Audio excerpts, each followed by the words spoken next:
Exercise 1.5 question number 3. அவங்க என்ன சொல்றாங்கன்னா மூணு பாண்ட் X, Y, Z. மூணு பாண்டையும் சேர்த்து ஒருத்தர் வந்து 65,000 rupees இன்வெஸ்ட் பண்ணியிருக்காங்க. ஸோ அதான் நம்மளுடைய first equation. X plus Y plus Z is equal to 65,000. ஃபர்தராக கொஸ்டின் ரீட் பண்ணால் நமக்கு என்ன தெரியுதுன்னா, ஃபர்ஸ்ட் பாண்ட் அதாவது எக்ஸ் பாண்ட்லேருந்து அவருக்கு 6% ப்ராஃபிட் கிடைக்குது. செகண்ட் பாண்ட்லேருந்து 8% ப்ராஃபிட் கிடைக்குது. தேர்ட் பாண்ட் இசட்லேருந்து 9% ப்ராஃபிட் கிடைக்குது. அப்போ அந்த ப்ராஃபிட் அமௌண்ட் டோட்டலாக பார்த்தா அவருக்கு 4,800 ப்ராஃபிட் கிடைக்குது. நான் ஏன் இந்த இடம் சர்க்கிள் பண்ணியிருக்கேன்னா, ஆக்சுவலாக உங்கள் ரீடரில் பிரிண்டிங் மிஸ்டேக் 10%ன்னு கொடுத்துருப்பாங்க. அது ரீடரில் சேஞ்ச் பண்ணிக்கோங்க. 10% கிடையாது, 9%. அது ஆக்சுவலாக அங்கே ஒரு பிரிண்டிங் எரர். ஸோ ரீடர் வச்சுருக்கவங்க ரீடரில் சேஞ்ச் பண்ணிக்கோங்க கொஸ்டினில். It should not be 10%, it should be 9%. So இது புரிஞ்சிச்சா? ஃபர்ஸ்ட் பாண்ட்லேருந்து 6% ப்ராஃபிட், செகண்ட் பாண்ட்லேருந்து 8% ப்ராஃபிட், தேர்ட் பாண்ட்லேருந்து 9% profit.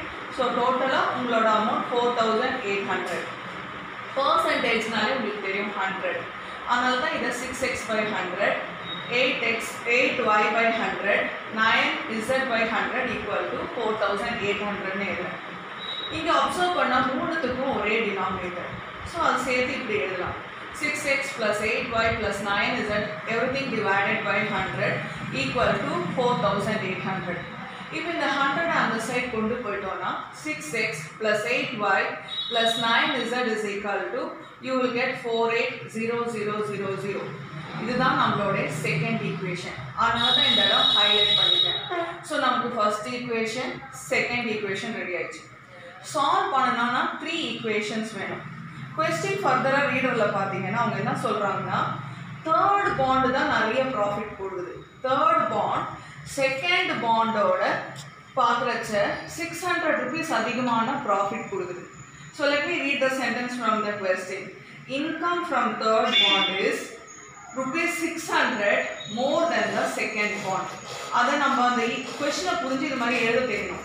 The income from the third bond is 600 rupees more than the second bond. So என்ன அர்த்தம்? the third bondோட ப்ராஃபிட்டும் செகண்ட் பாண்டோட ப்ராஃபிட் சப்ராக்ட் பண்ணால் உங்களுக்கு 600 கிடைக்கும். ஸோ நம்ம வந்து இந்த பர்சன்டேஜை ரிமூவ் பண்ணுறோம். இந்த பர்சன்டேஜுக்கு பதிலாக அங்கே by 100 போடும். ரெண்டுத்துக்கும் டினாமினேட்டர் சேமாக இருக்கா?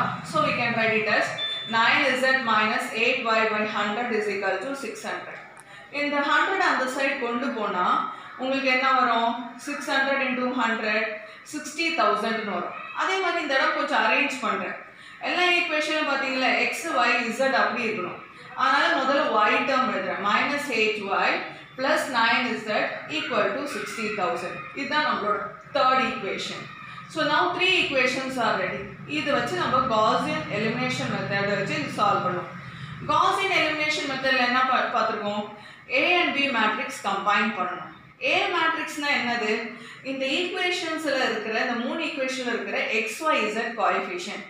ஸோ உங்களோட A ஓட ஃபர்ஸ்ட் ரோ என்னவா இருக்கும்? ஃபர்ஸ்ட் ஈக்குவேஷன்ல XYZ கோஎஃபிஷியன்ட் வந்து என்னது? 1 1 1. அது உங்களோட ஃபர்ஸ்ட் ரோ. செகண்ட் ஈக்குவேஷன்ல XYZ ஓட கோஎஃபிஷியன்ட் 6 8 9. அதான் செகண்ட் ரோ. தேர்ட் ஈக்குவேஷன்ல XYZ ஓட கோஎஃபிஷியன்ட் பார்த்தா இங்க x கிடையாது. அதனால 0. y என்ன கோஎஃபிஷியன்ட்? -8. z ஓட கோஎஃபிஷியன்ட் 9. இந்த லாஸ்ட் காலம்ன்றது அதாவது B மேட்ரிக்ஸ்ன்றது கான்ஸ்டன்ட் நம்பர்ஸ். இந்த மூணு ஈக்குவேஷன்ல இருக்கிற ரைட் ஹேண்ட் சைடு நம்பர்ஸ். அதாவது 65,000, 4,80,000, 60,000. ஸோ நம்மளோட AB மேட்ரிக்ஸ் ரெடி ஆயிடுச்சு.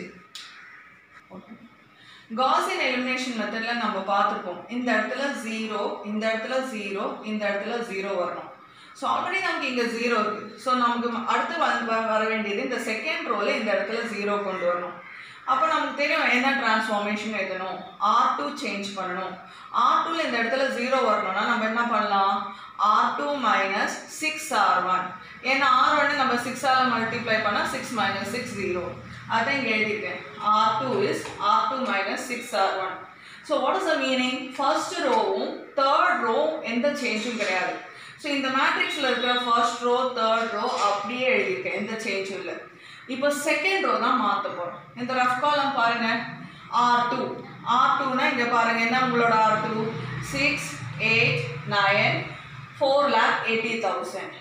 இங்கே என்ன எழுதியிருக்கோம்? -6R1. ஸோ ஃபர்ஸ்ட் ரோவை நம்ம -6ஆல் மல்டிப்ளை பண்ணணும். So 1 into -6 -6, 1 into -6 -6, 1 into -6 -6, 65,000 into -6 நமக்கு என்ன வரும்? 3,90,000. இப்போ இங்கே சிம்பிளிஃபை பண்ணுவோம். 6 minus 6 0, 8 minus 6 2, 9 minus 6 3, 4,80,000, 3,90,000 subtract பண்ணா நமக்கு என்ன வரும்னா 90,000. அதுதான் நம்மளோட second row. So Gaussian elimination method complete ஆகுது, ஏன்னா 1 0 0 தான் வந்திருக்கு. According to the Gaussian elimination method இந்த இடத்துலையும் 0 வரணும். ஸோ இந்த இடத்துல 0 வரணும்னா நான் சொல்லியிருக்கேன், once you reach the stage 1 0 0 first row use பண்ணவே கூடாது. Second and third row use பண்ணி இங்கே எப்படி 0 கொண்டு வரலாம் அப்படின்னு பார்த்தா, செகண்ட் ரோவை 4ஆல் மல்டிப்ளை பண்ணால் 4 2s are 8 வரும். 8 minus 8 0 வரும். அதனால தான் இங்கே எழுதிருக்கேன். தேர்ட் ரோ சேஞ்ச் பண்ண போகிறோம். செகண்ட் ரோவை 4ஆல் மல்டிப்ளை பண்ணி தேர்ட் ரோ கூட எழுத போகிறோம். இப்போ நம்ம செகண்ட் அண்ட் ஃபர்ஸ்ட் ரோ அப்படியே எழுத போகிறோம். ஸோ இந்த மேட்ரிக்ஸில் இருக்கிற ஃபர்ஸ்ட் ரோ செகண்ட் ரோ அப்படியே எழுதிட்டோம். இப்போ தேர்ட் ரோவில் சேஞ்ச் பண்ண போகிறோம். நம்ம என்ன டிரான்ஸ்ஃபார்மேஷன் பண்ணணும்? 4R2 plus R3. 4R2னா இதில் இருக்கிற செகண்ட் ரோவை 4ஆல் மல்டிப்ளை பண்ணுங்க. இந்த ரஃப் காலம் இந்த சைட் பார்த்துக்கோங்க. 4 0s are 0, 4 2s are 8, 4 3s are 12, 4 into 90,000 3,60,000 plus R3. அப்போ அந்த தேர்ட் ரோ அப்படியே எழுதுறோம். இந்த சைட் 0 -8 9 60,000. இப்போ இதை சிம்பிளிஃபை பண்ணுங்க. 0 0 12 plus 9 21, இந்த பக்கம் ஆட் பண்ணால் 4,20,000. இப்போ கிடைச்சிருக்கிற இந்த வேல்யூஸ் தான் நம்ம இந்த தேர்ட் ரோவில் எழுத போகிறோம். இப்போ பர்ஃபெக்டாக Gaussian elimination மெத்தடோட கண்டிஷன் ஓகே ஆயிடுச்சு. நம்ம கரெக்டாக இந்த 3 0 வந்துடுச்சுனாலே that is the last stage of Gaussian elimination method. இப்போ இந்த ஸ்டெப் வச்சு நம்ம 3 ஈக்குவேஷன் எழுதணும். இந்த ஃபர்ஸ்ட் ரோ பாருங்க, அதை வச்சு நமக்கு ஃபர்ஸ்ட் ஈக்குவேஷன் கிடைக்கும்.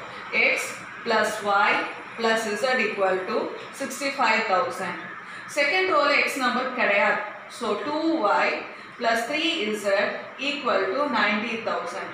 தேர்ட் ஈக்குவேஷனில் xும் இல்லை yயும் கிடையாது, only z is there. So I can write 21z equal to 4,20,000 எழுதியாச்சு.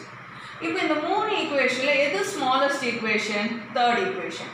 ஸோ தேர்ட் ஈக்குவேஷன்லேருந்து ஈஸியாக z வேல்யூ கண்டுபிடிக்கலாம்.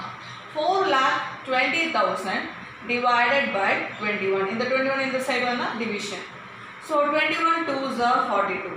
ஸோ உங்களோட answer ready. z is equal to 20,000. நமக்கு z-ஓட வேல்யூ தெரிஞ்ச உடனே அந்த z வேல்யூ அடுத்த ஸ்மால் ஈக்குவேஷன் எது? Second equation. இதில் சப்ஸ்டியூட் பண்ணலாம். ஸோ 2y 3 into 20,000, z-ஓட வேல்யூ 20,000 தானே. 3 into 20,000 நமக்கு என்ன கிடைக்கும்? 60,000. ரைட் ஹேண்ட் சைடில் என்ன இருக்குது? 90,000. So 2y is equal to 90,000 minus 60,000 30,000. இதிலேருந்து y வேல்யூ கிடைக்கும். 30,000 divided by 2 15,000. So we got y value.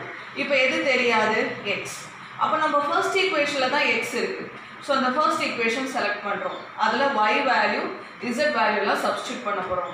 x plus 15,000 plus 20,000 equal to 65,000.